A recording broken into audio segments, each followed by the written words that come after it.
Technology issues. So we are going to start over because I believe that most of you missed our welcome.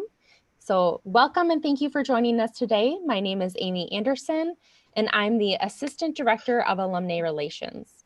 Before we begin today's session, please note that there will be time for questions towards the end of the presentation. So if you have anything to ask Angie, please click the Ask a Question button at the bottom of your screen. Please note that you may need to exit out of the full screen view in order to see the Ask a Question button. This session will be recorded and posted on our Alum Learning Consortium's past event recordings page in 3 to 5 business days. Now, please welcome our moderator for today's session, Cathy Hansen, Vice President of Institutional Advancement. Thank you, Amy, and welcome and thanks to all of you for joining us for this episode of St. Ben's at Home, where tonight we're really pleased to welcome Angie Schmidt with Whitney, the member of the class of 97. Angie's the Executive Director of XPD. So we're going to talk more about what that is and how she's working with our students these days in a little bit. You know, we began this series earlier this spring when we first kind of things shut down. We were staying at home.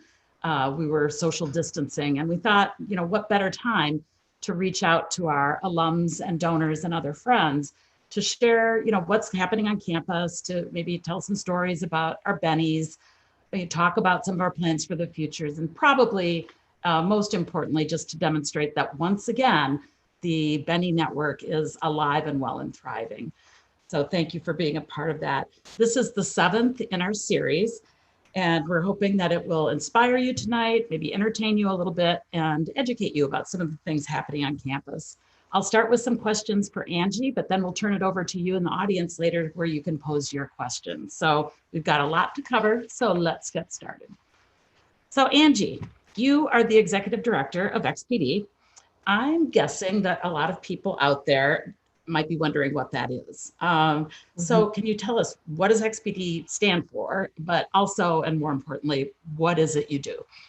Thank you, Cathy, first of all, for having me tonight, and thank you for the question. So yes, XPD stands for Experience and Professional Development. And so we've really been working on branding to students as XPD, just as something different.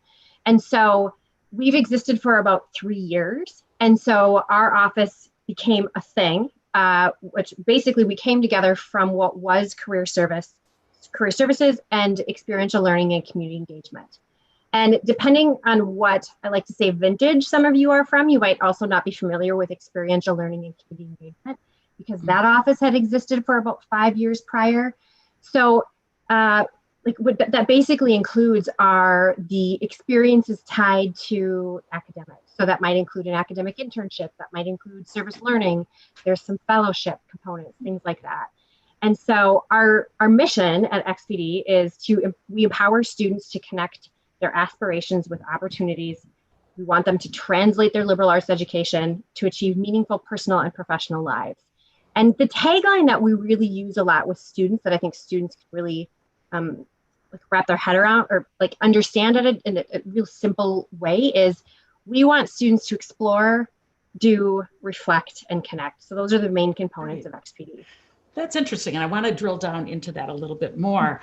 You know, there are some of us who might be listening, and I'm not going to name names or anything, but for us, the career services really meant going up to some obscure room on campus where there was a 3-ring binder full of these Xeroxed job descriptions, basically, and position listings.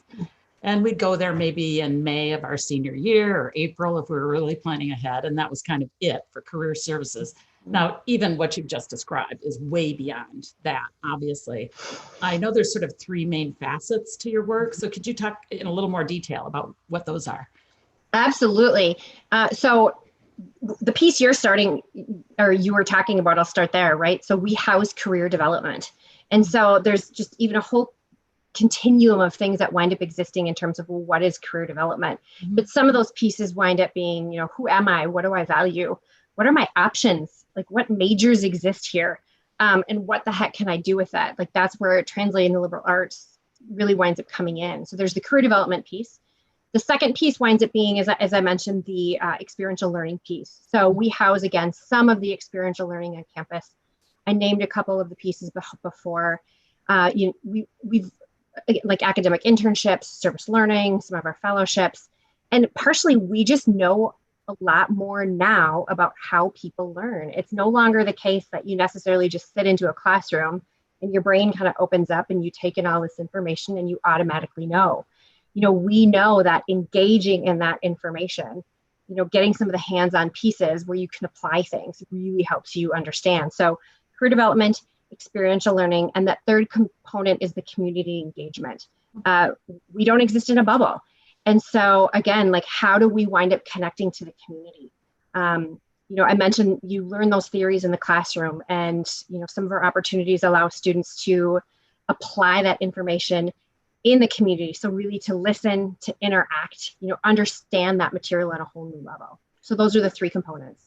Everything that you've described sounds to me so kind of personal, hands-on, face-to-face, to be honest. And obviously we're in an environment where that kind of face-to-face work just isn't possible. So I'm really interested to know, like, how are you going about doing all of that in a more virtual environment? And how is that playing out for you and for the students, I guess? It's a really great question. And some of it, I have to give absolute shout out and kudos to my XPD staff. The pace at which everyone was able to pivot when classes were suspended, and for summer, any students connected, everything is virtual. So that alone has just been amazing. Some of it's using technology. And so, how do we still keep as much personal touch as possible? Things like scheduling appointments. Again, like literally within a couple of days, we had the availability for students to schedule appointments. So even looking at numbers, our virtual appointments have been really pretty spot on. And so still trying to make that personal connection. We used technology to pilot a just-in-time fair, connecting some alumni and alumni who were employers. One of the big pieces of trying to keep that personalized connection is reaching out to alumni.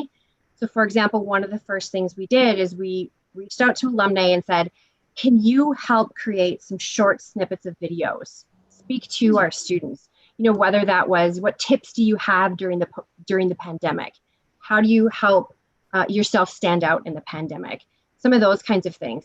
One other piece we wound up doing for all of our graduating seniors. So our office, we identified students' first destination. And so we sent individual email messages to every student who was still seeking an opportunity, and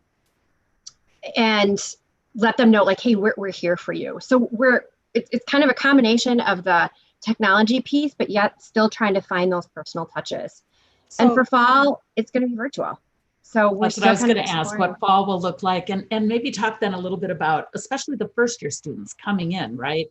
I know you work with first year students, so how is that going to work virtually? Yeah, so absolutely. One kind of like really simple is not the right word. It doesn't mean that it's a simple, but one example is we have already decided we will have all virtual fairs. So quite often what we've started kind of playing with are boutique events, so kind of more unique types of fairs for students, ways for students to be able to connect to employers. We know all of those will be virtual. So give me an example of one of those boutique fairs. Like what does that mean exactly? Yep. So we've got things like the analytics fair. So students, like, there's just the whole kind of explosion of some of the analytics types of careers. Another one, we have a specialized health fair. We have in the spring, we usually have a working with youth. So we have a few of those where it's, we still participate in the large Minnesota private college job and internship fair, but we also recognize that there might be some other ways for students to relate to a more personalized, what feels like a more personalized approach to connecting with employers. We're still kind of figuring out, as hopefully a lot of you as alumni know, St. Ben's and St. John's is moving to a block schedule this fall. So think of it like 4 one-month classes back to back. And so we're still brainstorming, which pieces are virtual, which pieces can be in person.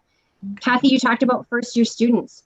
One of the things we're most excited about, there's a new curriculum that starts this fall. And one of the pieces that's part of that curriculum is a required experience called the first year experience. Mm-hmm. Within that, so all first year students partake in this. And one of the pieces is a course. And so we have some of our office work really infused in that course. So we're really excited. I almost think of it like a guaranteed touch point, mm-hmm. To help students start thinking about who are you, what do you bring, what resources exist on campus. The final piece for fall that we're launching now and we'll have in place at least some initial pieces is to use our Canvas. So our e-learning kind of tool. And so creating some content that students can grab themselves, or as faculty shift to this block schedule and try to adapt to a new teaching style. Okay. Things that might include content, but also assignments that faculty can just drag and drop into their own classes. So those are some of the ways we're trying to shift and engage students in a different way. So that's the first year kind of mm-hmm. touch point there, but I know you have a very kind of thoughtful kind of 4-year arc, I guess, for ideally how students would engage with your department over the 4 years of their college career. So what's that look like after you've described year one? What happens next? Yep. Well, in some of year one, I don't want to discount, right, some of those, like I think back to my first year, right? I lived in Corona, where it was those things of, I don't know what I don't know, like who am I going to eat dinner with? Mm-hmm. And so by sophomore year, people have gotten their feet on the ground a little bit. And so we sometimes refer to things as like toe dips, ankle dips, and knee dips. And so, sophomore year, there might be more of like that ankle dip. And so like there might be things like a job shadow, like how do you connect to an alum to get a little bit more depth into, okay, well, I've never heard of this career. What does that wind up looking like? It might be attending other specific events tied to a major you're thinking about. Some of our sophomores at the end of sophomore year might be thinking about an internship. And then moving into junior year, we think of that as, okay, you maybe did that toe dip, the ankle dip, what are your knee dip opportunities? So if you haven't done an internship, or in some students' cases, it's a second internship, maybe a third internship. What are some of those leadership positions that you can wind up getting involved with in the many things that exist across campus? And then, of course, senior year winds up being those connections. Like you referred to those, kind of like 3-ring binders. Mm-hmm. Our office isn't just about the senior year anymore. It's about an accumulation of all of those pieces. And then how do you like reflect on all of those and really piece them together and wind up making the connections for what might exist after college? A lot of what you've talked about here, it seems like connects with alumni, right? And so if an alum were interested in volunteering in some way with XPD, how would they go about doing that? It's a really great question. I'm going to be honest that partnership with alumni is one of the top pieces we want to and need to do more of. We recognize we have incredible alumni. We talk often about the network. And so we're also brainstorming, what does that look like? One of the most important things I would remind people in any kind of connection as an alumni to student is first and foremost, remember our students are traditionally 18 to 22. And I don't know about those of you out there, but I did not have my life together at 18 to 22. I like to joke that I'm way cooler now and I have a lot more of my stuff together now. And so one of those pieces is put yourself back into your, when you didn't quite have everything together as much as you do now. But one of the easiest ways to connect to students, there's a partnership with XPD and alum relations, interaction. So it's a mentorship tool, a connections tool that allows you to sign up where you can, it's a quick profile where it allows students to get connected to you as an alum. You become that example of what's possible. And it's a really easy portal for students to be able to see that.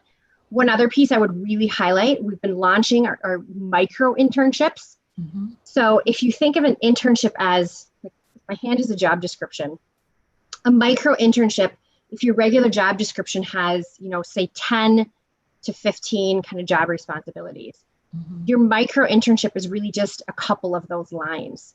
And so it's that micro. And so one great way to connect with our students is think through, I might not have the ability, if you can host them as interns, that's awesome.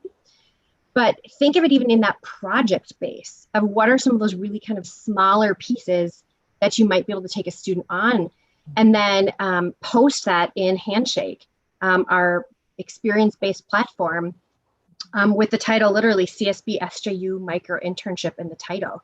So, go ahead. Oh, no, please. Well, so if someone wanted to do that, like, do they email you? Is there a web page they go to sign up? What step would an alum take to? Yep, it's a great question. So as I mentioned, think of a Handshake as our electronic experience posting system. It's where employers or organizations can get connected to our students. And so any alum can have an account. And so linked on our website, and people can obviously email me, but I'll literally link you back to our website. And so again, every alum can get access to that, to Handshake. And it allows you to be an employer, in this case, if you're posting an experience, so you kind of can wear a couple of different hats, and that's the best way. And I sometimes compare it to liking something on Facebook. So once you like St. Ben's and St. John's, our students will see anything your organization posts. So it's a really easy way for organizations to also get connected to our students. When we send out an email, which we always do after each of these sessions, I'll make sure that Amy includes the link to Absolutely. Handshake. Absolutely. That would be great. We talked about, Handshake, this portal that is a great way to kind of share resources or whatever with students. Say a little bit more about it, but then I'd really be interested in knowing, can alums take advantage of that? Is that a resource that an alum could use? Absolutely. So like one example I'll use is all current students automatically are enrolled in Handshake. Their St. Ben's and St. John's email accounts are automatically, and so it's a single sign-on. And so depending on what alumni are out there, especially if you're really within the last couple of years, you would already actually have access to that. And so while there's a variety of positions on Handshake, what I will say, it's typically within those first few years out that are likely the most robust kind of pool of job resources out there. But any alum can absolutely wind up accessing Handshake for themselves as well, like as a job seeker. So particularly helpful for those more recent graduates who might be looking at a entry level or near entry level Correct. position. I know that, we would love to offer more resources to alums, but to be candid, it's just limitations and resources, financial resources and staffing resources that require us to keep that at a more modest level. The other piece, if I can add in right now too, like whether it's connecting to students or really like if it's personal, so connecting Benny to Benny, is to not forget about Benny's Connect and thinking about Benny's as resources for like what your options are. Like, hey, I'm exploring a different area. What might, kind of what exists, but also the Benny Mentor Program. So those are some of the things that we wind up talking with our students. And the same still holds true if you're an alumna. And so some of those pieces I wanted to piece in, again, like we partner quite a bit with alumni relations. And I think those are still really important tools as an alum. That's really great. You've done a great job of engaging alumni. And I would just encourage alums who are out there to think about connecting via Handshake or through our alumni relations page to learn more about different ways that you can be helpful with your students. You mentioned kind of the micro internships. Sometimes I've heard you call them externships or whatever. Talk about, I guess I'd love to hear a story, maybe of a student who has taken part in one of those and maybe had an important experience for her. Yes. So one great example, we have a program that is about 3 years old called SEAM. It's Student Exploration Through Alum Mentorship. And that's exactly as you mentioned, it's an externship program, meaning typically students will do about a 3-day job shadow, specifically tied to an alum. Again, if we think back to what you were talking about in that arc of connecting with our office, it's about accumulating those experiences. And we typically target sophomores. And so again, because it's a great way to get a bit more exploration, but you're not necessarily bound for like a whole summer. And so there's actually two students that stick out. One, Lee Albury, she did a deep dive into public health. And it was kind of happenstance that she wound up actually working with two alumni. They happened to be partners, like spouses. And so one, she was able to kind of see this county public health approach, but also this college mental health approach. And so that one was really critical because she's continuing to explore what does holistic wellness wind up looking like. And so that was a really key experience for her. In her case, she was also able to complete a homestay and really connected, and then was actually able to use those connections to help her find future internship opportunities. The other one that I do want to mention, even though you asked for one, Val Dose. So Val is this wonderful liberal arts, like all of our students are, right? This biochemistry and German double major. She's actually done a double dip. So she's done 2 SEAM externships. So one, she explored solar energy. And then another time she explored like neuroscience and children's mental health. Depending on how much people have seen in terms of the news, Val actually just received the Truman. Yes. And so she's looking at a combination of public health and environmental health policy. And I think she's the perfect example of putting together a couple of externships. She also has a couple of really cool internships and like figuring out like, okay, what I want to do, I don't know if it exists, but I'm going to keep exploring and seeing what fits for me. So I think those are a couple of really fun examples that I can think of. The Truman Fellowship that Angie mentioned is a highly competitive, really prestigious fellowship that she earned a national. It's a nationwide competition, so we're super proud of her. She's wonderful. Yeah, she is. So I guess another thing I just point out to the alums who might be listening. So that was really literally just a 3-day commitment to kind of host a student in your job setting. And so it's not a huge time commitment. If you're able to and would like to, the student can stay in your home. And you can see just from the stories that Angie shared that seemingly modest 3-day commitment can actually have a very significant effect on a student's kind of career path and career trajectory. And one piece I will say is because there is no spring break this next year, just because of the pandemic, like we're in this kind of interesting year. And so we're really encouraging alumni who are interested to get into interaction. Students can still wind up connecting with you. It might be a one-time informational interview. It might be a couple of day job shadow where they hop onto a couple of Zoom calls. So we're really, like, while we won't necessarily have the same formalized program this year because of the pandemic, we're still absolutely wanting to continue that connection with alumni. Thank you. That's really helpful.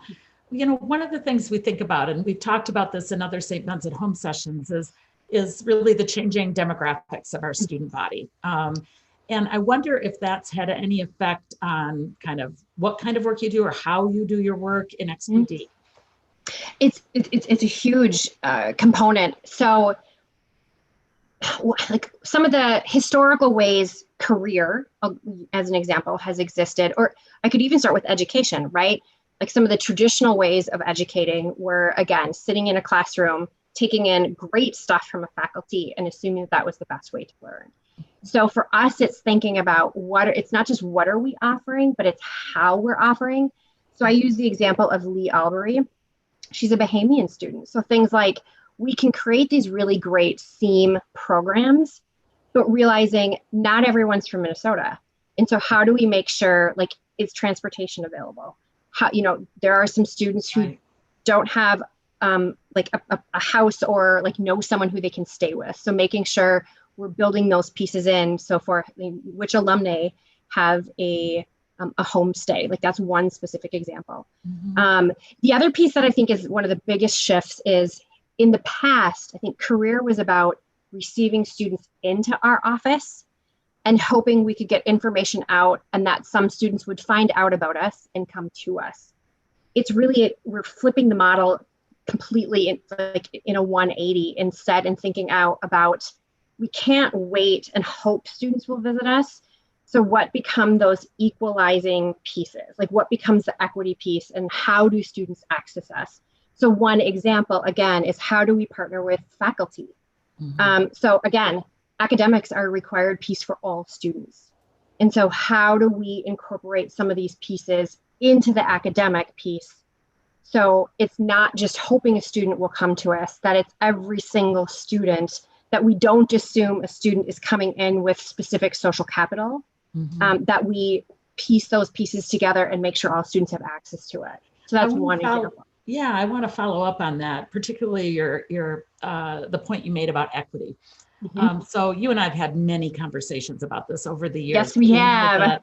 A big barrier for some of our students, particularly who come from families of more modest means, the idea that you could take an internship for free, say an unpaid internship, is just impossible. They need summer income in order to pay for school. There's issues, you mentioned transportation, often other issues like that. And yet we know that employers, when they're hiring people, they're looking, do you have the internship? Do you have 2 internships? Do you have 3 internships?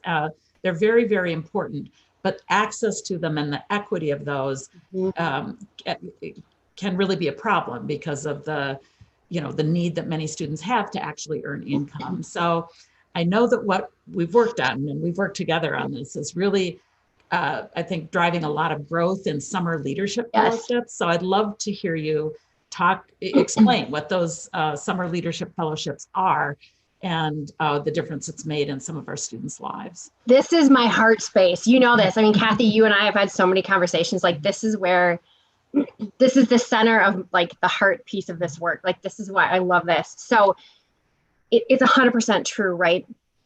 We know internships are pivotal in a lot of cases. And a lot of internships are either underpaid or unpaid. And so, if that's the case, and summer is the most common time for many of our students to be doing internships. And so, but if it's a case where, like I was in that situation where I worked 3 jobs in the summertime so I could pay off my tuition. And so, like, thinking about an unpaid or underpaid internship, there's no way it was possible. And so the fellowships, I think, is one of the single most amazing things we have been working together with your office and that partnership, and what that looks like for our alumni. If you're like, what is this? So we have 3 funding sources on campus, including, and the funding sources allow for students to receive money during the summer. So there's a selection process, an interview process, and students are selected to receive, we now have packaged them together, called the Summer Leadership Fellows. And the funding sources include the Brandel Scholars, which is run out of the McCarthy Center. And then it also includes Jackson Fellows, which for a long time was really our main funding source for these summer internships. And then the Fleischacker Center for Ethical Leadership and Action is the most recent one. And that's really become the most substantial because it's our largest gift that St. Ben's has ever received. So to give a little bit more information, so think of those as it's work toward the common good. And so students need to do internships in the government or nonprofit sectors, because again, those typically are the ones that are unpaid or underpaid. And students receive $6,000. And so it's paid out. We ask that students do full-time 40-hour-a-week internships over a period of 10 weeks. And then we also infuse in professional development. And we've been really building in the cohort piece of it in terms of like, what does leadership look like as a cohort, as you individually, but also then as a cohort. And so it's made such an amazing difference. And one of the other pieces tying back to your equity piece, so it's not just about receiving the finances, and that, I don't want to underestimate or kind of undermine that. But the other piece too is, for me, I think, has been thinking through how do we select? So really partnering with a lot of different faculty or staff who know different groups of students across campus to make sure people know about this. And then even one of the other pieces winds up being, we've started to look at financial need in selection. And so wanting to include that as a piece in terms of, for whom is this truly the pivotal piece for where it can expand what their options are. So this is kind of my heart space. I'd say we've about tripled the number of students who we've been able to fund in the last just even 3 years. So this year we've got a cohort of 60 students. Last summer it was about 39, and the summer before was about 24. And then if you go back another, it was 15. So you can even just see the trajectory has gone up really fast, and it's been incredibly exciting. It's been so important. And I think the donors who have made those fellowships possible, I think have been themselves, I think, profoundly affected by meeting the students and seeing what they're up to. Agree. So that's really great. I want to make sure that we have time for some questions from the audience, but let me ask two more before we turn it over to the audience. So this really relates to, we know, and we say often, when a young woman comes to St. Ben's, we're going to prepare them for kind of life, a whole life and a career, right? Not just that first, job out of college. At the same time, we know that many times the student and their parents are very focused on what does that first job look like, without necessarily thinking about the value of their education over the long haul. So when you talk to parents and students about that, what do you tell them? Yeah, so I think it's one where, like, it is okay. There will be a path, right? It's the essence of the liberal arts, where that first job matters. It does. And one of the things we've been starting to talk with students about is thinking about this path as a path. Like, there's no way you can know the path until you're on it. And so, because there are so many things you can do with liberal arts, one of the most common things we hear from any alumni we talk to is, I never knew this is where I would wind up, or I thought I was going to do this, and this experience changed that. And so recognizing that, well, yes, that might not be a super certain path. And as a parent, I get that you want to know, like, that investment's going to, like, but what's going to happen? But that first job is just the first step. And so again, like, one of the pieces we've been talking with students is thinking about this as the ABCs. So that first job is a step, which leads to a better step. And that might be a better fit. It might be better in a variety of capacities. So a job leads to a better job, which leads to a career. And while you're in college or during that first job, you might have no clue what that career is. I'll use myself as an example, right? I came out of St. Ben's with a math degree and a comm minor. I worked corporate technology. I analyzed data going through mainframe systems. It sounded awesome on paper. I hated it. And so my eventual path internationally and then into higher education, I would have never been able to figure out. And so it winds up being like, yes, that first step matters, but it's the support of how do you wind up continuing to explore.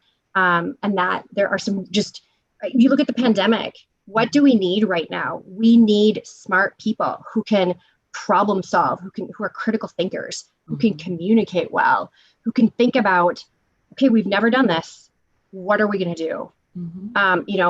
So there's all of those pieces. So that's, I think, some of the big pieces that I always try to remind parents. It's one step. So important. The liberal arts education prepares you for jobs that don't even exist yet, right? Nope.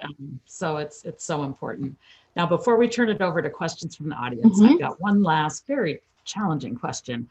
It's one we ask all of our guests on the show, and that is Benny bars or chocolate lava cake? So I'm actually going to change the responses and say none of the above. And here is why. I believe they are special K bars. My vintage, they were just special K bars, and they were never called Benny bars until somewhere in between. I'm not actually sure where that changed. And so I would pick a special K bar any day. Fair enough. You're a purist when it comes to. I am. I'm a total purist on this one. There's no compromises. I actually just got together, socially distanced, with a couple of my friends from college, and one of my friends made some special K bars. Special K bars. Got it. Well, why don't we open it up to questions from the audience now? Amy, have we received any questions for Angie? Yes, we have. The first one is, what are you hearing from employers about what they are looking for in recent college grads? That's a great question. So what are we hearing from employers about what they're looking for recent college grads? So one of the kind of overarching professional associations that we're really tied to is called NACE, the National Association of Colleges and Employers. So think of that as employers who want people and colleges who have them. And so one of the things that NACE puts out every year, and quick Google search, you can come up with it, but it winds up really still being, they're fairly consistent. So it's the problem solving, the team piece. I think that's one that our students often underestimate, Like you might in a class wind up with a group project. And, I can think back to, I might have grumbled like, but that connection then to needing to work on a team, most of us wind up working in a team. Communication skills are always a big one. Strong work ethic is one of the top 5 that has come up within that and has stayed. So those are some of the pieces. And again, they really speak to, these are things that our liberal arts students have, and they've been able to develop those in multiple different ways. And then making sure our students can talk about those and translate that to employers. Great. Amy, any other questions from the audience? Yes. Even though knowing XPD primarily serves students, Angie, what advice would you give to alumni who may be job searching right now? They're really great, and that's real. First, I will actually say kind of one other piece tied to the value of liberal arts, but also a bachelor's degree, is I do not want to discount that there's been a lot of like very real impacts from the pandemic. But generally speaking, I think it's about 30%, like people with a bachelor's degree are about 30% more likely to be able to keep their positions because they're more likely to be able to work remotely. And so for people who are searching, there are jobs. There aren't all jobs. So that for sure there are industries such as, tourism has been highly impacted. So there's some of those that it might not be as likely as what I would have said 6 months ago. But if you're looking, go back to that alumni network, again, of reach out to Benny's, whether that's through Benny's Connect, whether that's through LinkedIn. There's a separate alum group. Reaching out to people, asking those questions. What do you do? What was your path? How did you know that was what you wanted to do? Here's my experience. How do you think that might translate into your field? Who else do you know who I can talk to? So I think some of it's those tried and true things that still really hold true. So those are some of the initial things I would say to an alumna. The Benny Johnny network is famous, right? It is. It really is. It's real. It's real and it works. So Benny's Connect is a great suggestion as well as LinkedIn. Amy, another question? Yes. How do students learn about XPD and all that you offer? That's a great question. So we try to take a few different approaches, and this is still evolving. One of the biggest wins, per se, as I mentioned earlier, there's a new curriculum starting at St. Ben's and St. John's this year, the integrations curriculum that we're really excited about. And one of those pieces is a required component for all first-year students.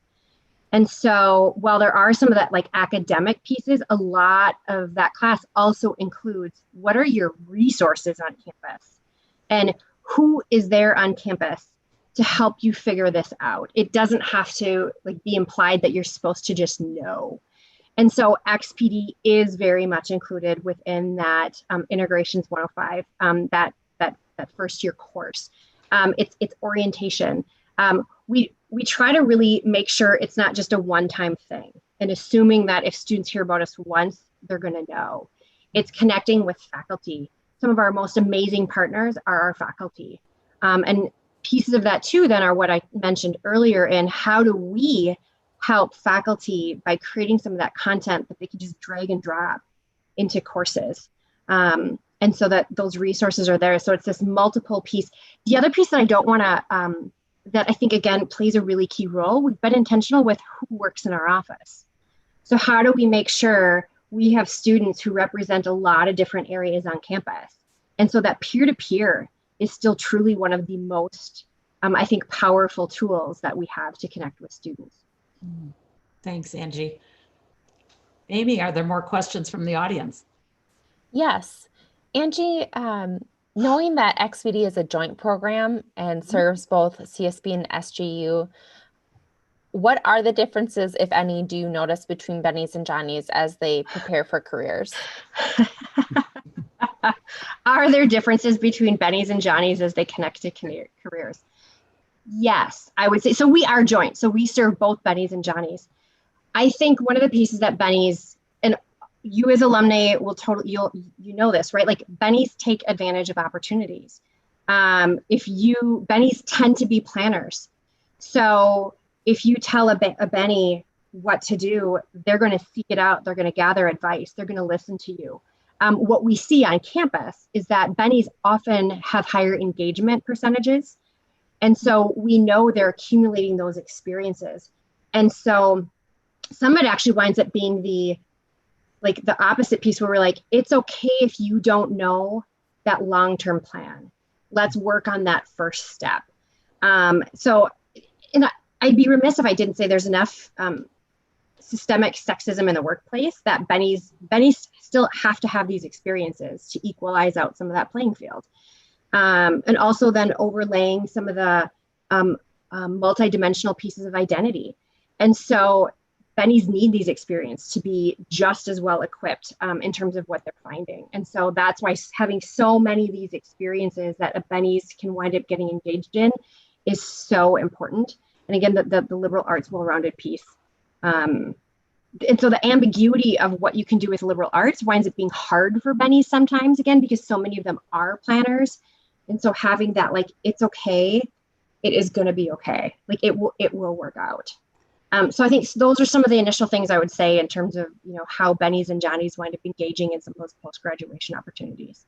I want to follow up with a question there. So there's been actually some research done on the St. Ben's campus about what we call the busy Benny syndrome. And I'd love to have you kind of explain what that is and how we try to counter that, because I think it relates to what you were just talking about. Yeah, I think I'm trying to actually recall, I want to truly give credit where credit is due. I think some of the IWL, I think it was Institute for Women's Leadership, I believe. So a group of amazing women did some research on this concept of busy Benny. They presented at Scholarship and Creativity Day. And so again, for those alumni, if you're like, I don't know what that is, there's a day spring semester that is held, there's no classes. And so students present their research. And so that's an example of one of the research. And some of it winds up being, it seems like there's this pace, this frenetic pace of never having enough. But I have to do this and I have to do this. And I actually listened in on that presentation this year.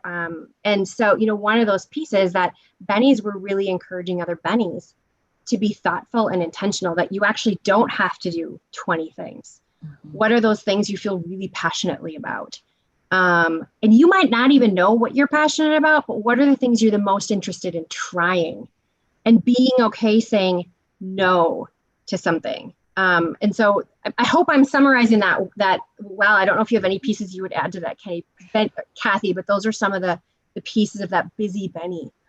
It's so important because you talked about how it kind of stepping into maybe a sexist marketplace for jobs, right? You have to have all, if you're a woman, you have to have all these experiences lined up. But we know that also that sometimes isn't very healthy for some of our Bennies. So there's a need to kind of focus and pare down, even as we acknowledge that to be competitive in the marketplace, a few of those really high impact kinds of experiences are very important. So I think it's important to acknowledge, because it's the ultimate juxtaposition. Mm-hmm.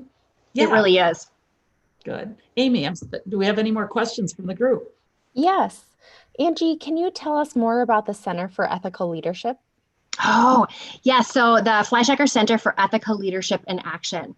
So I hope you have all heard. It was the largest gift that St. Ben's has received in its history. It was a $10 million gift 3 years ago. And one of, I think, the coolest pieces of that gift is its purpose. It's for Bennies.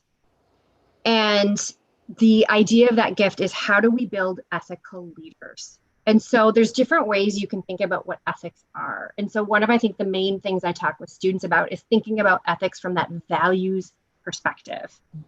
And then really the underlying piece of that, the most important piece, I think, is like, how do you, in any leadership position, and everyone is a leader. So that's one of the first things we talk with our Bennies about. You are a leader. And then thinking about those decisions and things you need to do, and how do you make those decisions while thinking about the people who are impacted. I think that's one of the biggest kind of components to it. And so you heard me talk earlier earlier about the Summer Leadership Fellows, and that's really kind of phase one with that gift. And so that gift, as that endowment grows, will continue to be able to expand. Thinking through, are there possible curricular ties? Thinking about, are there other kind of programmatic things that we can wind up expanding with Benny's? And so again, the focus is for women and to build ethical leaders, thinking about kind of that human piece and the values-based component of it. The donors who established that felt very strongly that this should not only, focus on, say, business, corporate Correct. leaders. And so they're very intentional about saying, ethical leadership is required if you're a teacher, if you're a nurse, if you're a doctor, if you're a professor. It's, as well as if you're in various kinds of business or whatever, in the home, for those who kind of work in the home, raising a family. So the sense is ethical leadership gets expressed in a variety of venues in all kinds of careers. So that's something we've been really intentional about. And I think in a way that is true to who women are, which that is a whole, like that, there's a variety of pieces, that can look very different. But also I think historically leadership was often tied to how men led. And that is not necessarily the same as how women lead. And so I think that's one other piece I would add in terms of, what does that leadership look like specifically for women? As the endowment is growing, we hope to be bringing in speakers that would be open to the public, maybe even offer courses or webinars or things like that alums and friends would be able to take advantage of. But the primary focus is, and will, I think, always be providing those summer fellowships that allow students who otherwise couldn't afford to take an internship, to take one in which they're really challenged to develop their ethical leadership. Very much. Amy, more questions? Yeah, Cathy, yes, I think since we started late, I think we have time for one more here. Okay. Angie, last question is, how closely does XPD work with faculty and connect what XPD does to academic programs? That's a great question. And I think there's a couple different ways of looking at that. Like I mentioned earlier, where I think this again is one of our areas for expansion. And so like creation of that Canvas content, for example, that faculty can kind of drag and drop is one specific example. We, like another example we've used in the past is specifically partnering. It kind of becomes this connection between alum, XPD, and faculty. So we typically host Connections Expo in the fall. We're moving it virtual this year. And so as a way for alums to come in and talk about, what was my path into public relations or international relations. Those are just a couple of examples. And so we always specifically partner with a faculty class who says, yep, on this day, we will not have class. And it is important that I want to build this into the content of our students to be able to connect with alumni. But I think expansion of some of those training of faculty. So thinking of like, again, the equity and the accessibility piece, we know students are connecting with faculty. And so students don't necessarily differentiate who's the expert in career. And so helping faculty create and expand their toolkit of what are some questions you can ask, what are some tools you can connect students to, so that it really becomes, faculty become the extension of our office. And so again, kind of that equalizing piece so that every single student, I've got,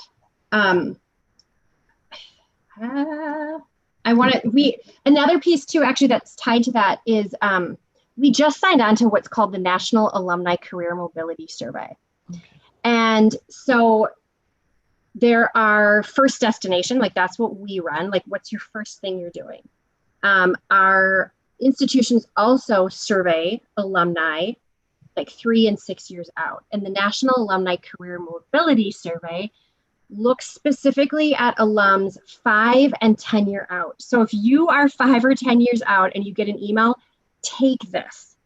So the difference in the kinds of questions, it really gets at who did you talk to while on campus about career?